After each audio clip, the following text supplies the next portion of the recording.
of U.S. foreign policy. Stop supporting Israel! Stop supporting Israel! Israel committed a genocide in Palestine. It's still ongoing. And now they're committing another genocide in Lebanon. And what are you doing? You're serving Israel. Someone just walked into a United States Senate hearing and said that. Directly to Marco Rubio's face. He didn't respond. He just waited. And then the hearing continued like nothing happened. But something did happen. And by the end of this video, you'll understand exactly why that moment matters more than anything Rubio said for the rest of the afternoon.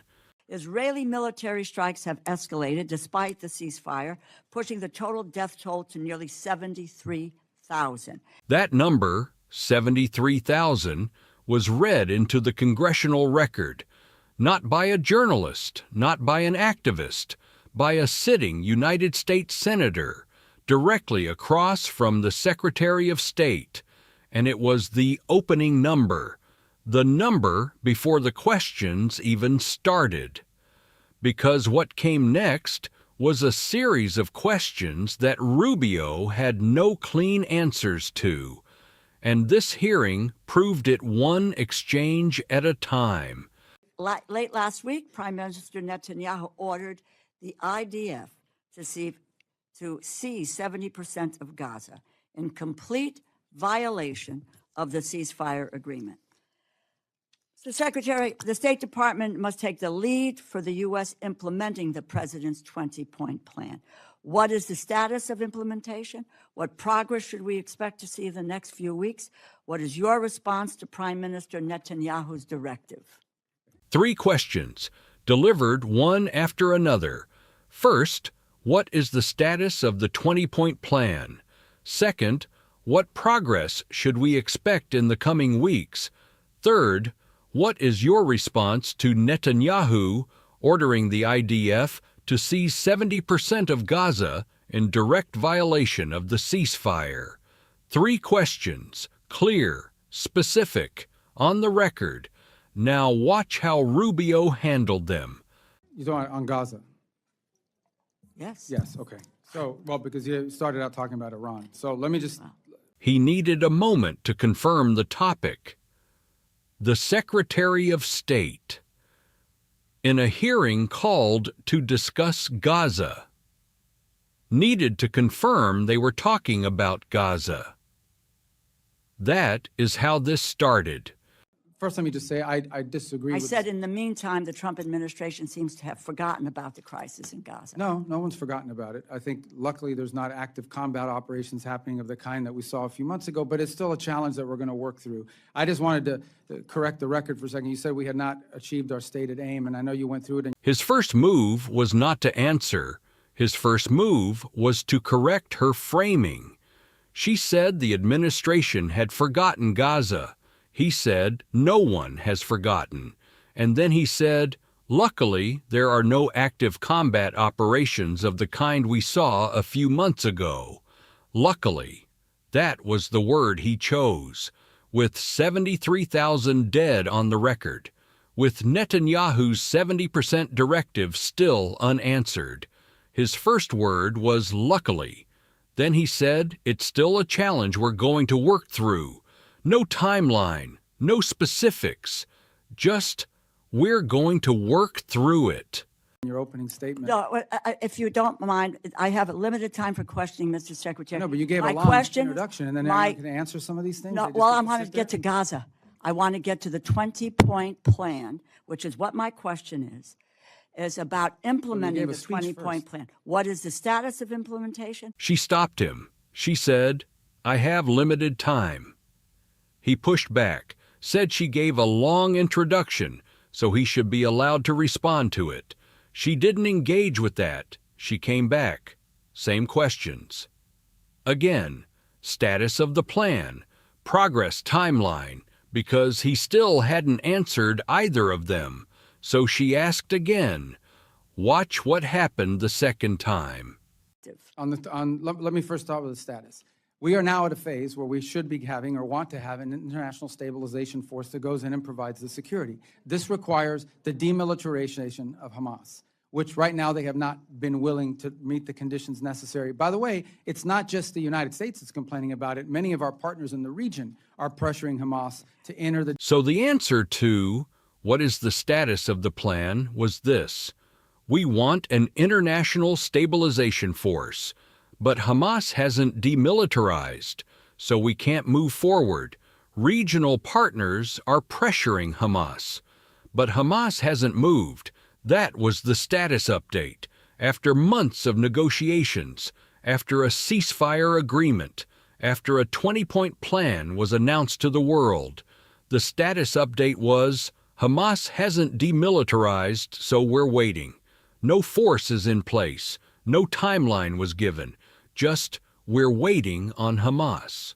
demilitarization phase. So there will be no progress with the 20-point plan unless there is a demilitarized Hamas. Well, there are other correct? elements of the 20-point plan that are ongoing. As an example, the plan for reconstruction and economic development and the donors that are coming forward to fund it, that continues to move forward and develop. It's just you can't implement it. No one's going to invest money in Hamas, in Gaza, until Hamas is demilitarized, because they know there's... She pushed back immediately. She said, so there will be no progress unless Hamas demilitarizes. And he walked it back.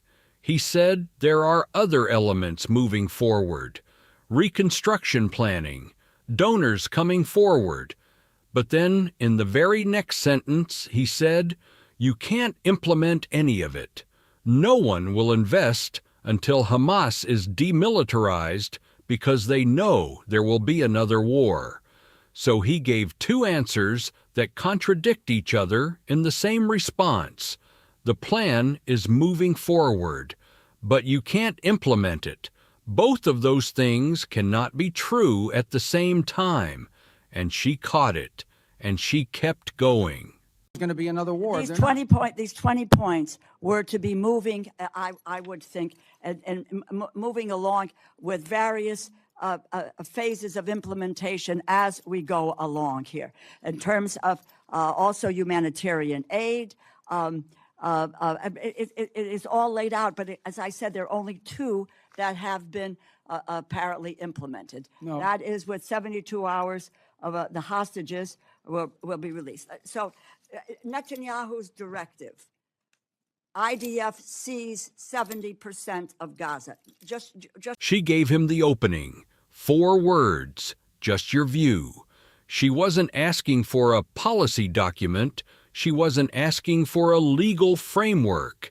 She was asking the Secretary of State of the United States, as a human being, as a diplomat, as the person responsible for American foreign policy in this region, what do you think about the Prime Minister of Israel ordering his military to seize 70% of Gaza in violation of a ceasefire that your own administration helped negotiate? Just your view. 4 words. Watch what he did with them. your view, because I need to move on. Yeah, our view of it is, I think those comments he made last week in an appearance that he did somewhere, we have a plan. It doesn't call for that. And at the end of the day, we understand that what we want, and I think what the Israelis would ultimately want, is a Gaza that is governed by a non-Hamas. So you have no opinion people- on the IDF seizing 70%? Well, of he made that Gaza? statement, but that's Well, not but part of this plan. This plan doesn't call for that. What this plan calls for, and it's what we're committed to carrying out. He didn't know where Netanyahu said it. An appearance that he did somewhere. That is the Secretary of State of the United States describing the Prime Minister of Israel's military directive as something that happened somewhere. He couldn't place it. And then instead of answering the question, he redirected to the plan. The same plan that 60 seconds earlier he admitted couldn't be implemented. She pressed him directly. You have no opinion on the IDF seizing 70%. And his answer was, that's not part of this plan. That is not an opinion. That is a deflection dressed up as a policy position. And she saw it immediately. is that the But there people has of been Gaza no are governed by- implementation of the plan. Well, that the people of Gaza are governed let by me a just- technocratic Palestinian government, a Palestinian. Please, Mr. Secretary. No, we but go you're round asking and me round. questions. You're not letting me answer. Yes, you are answering them. No, you're not answering them because you don't have. And there it is. That is the line. You're not answering them because you don't have answers. She didn't say he was lying. She didn't say he was hiding something. She said the answers don't exist. And that is a fundamentally different accusation. A lie means you know the truth and chose not to share it. Not having answers means the policy itself has no answers. The plan has no implementation date. The stabilization force has no deployment timeline. The reconstruction has no funding certainty. And the Secretary of State sitting in that room could not give her a single concrete number, date, or commitment because they don't exist. That is what she said, and he could not prove her wrong. Let me finish. At the same time, the Israeli government has ramped up its pursuit of a de facto annexation of the West Bank. Oslo Accords have been torn up. Demolition orders for Palestinian villages are on the rise. Incidents of settler violence have surged with no accountability, and the construction of settlements and outposts continues at a rapid speed. She didn't stop there, because the hearing wasn't just about Gaza.